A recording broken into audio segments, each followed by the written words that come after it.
Pagbati. Ako si Albi at ito ang botanist ko tungo sa pagbabago. Akin ngayong kasama si Merwin Jacob Alinea, tumatakbong chairperson ng Partidong Sakbayan. Magandang hapon, Ginoong Alinea. Pinahapon din. Ang una kong katanungan sa inyo ay, mayroon bang epekto ang K-12 program sa UP Education? Kung wala, bakit? Kung meron naman, ano-anong mga ito? Uulitin ko. Mayroon bang epekto ang K-12 program sa UP Education? Kung wala ay bakit? At kung mayroon naman, ano-anong mga ito? Your timer starts now.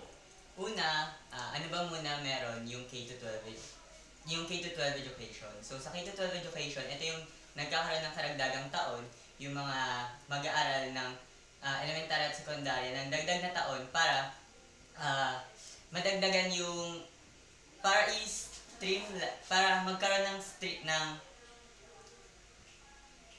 ng dagdag na taon para magkaroon ng mga dagdag na subjects gaya ng mga may iba't ibang types on more on meron sa vocational and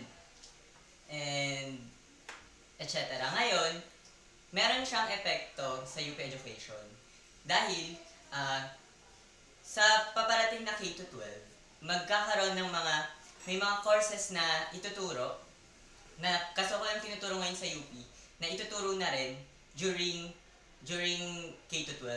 Ngayon, ano bang posibleng maging epekto nito?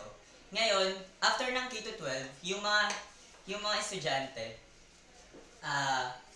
pwede na silang makapagtrabaho after grumad. So, ang mas pinapakitang implication nito ay yung tertiary education ay hindi na siya need para napo-forfeit na yung mismong right natin sa education dahil sa mismong presence ng K-12, mas ginagawa na nating export-oriented yung ating edukasyon kung saan pwede na silang magtrabaho after at pwede na silang kumuha ng trabaho after nila dun sa pag-aaral na yun. Ngayon, ano bang mga trabaho ito? Syempre, ito na yung mga vocational courses kagaya nung more on na ina-export natin sa ibang bansa. Kaya malaking nakalinya rin to sa palalapit na ASEAN integration na hindi natin nakikiter yung mismong pangangailangan ng ating bansa. Okay? Para naman sa iyong ikalawang katanungan, sino sa limang kandidato sa pagkapangulo ng bansa ngayong 2016 ang iyong iboboto? Bakit? Ulit, sino sa limang kandidato sa pagkapangulo ngayong 2016 ang iyong iboboto at bakit? Your timer starts now. Siyempre, bilang tayo ay nasahalin ng mga kabataan, ano ba yung pinaka-primary interest na kailangan nating isulong? Isa na rito ay yung interest ng mga kabataan. And sa limang presidente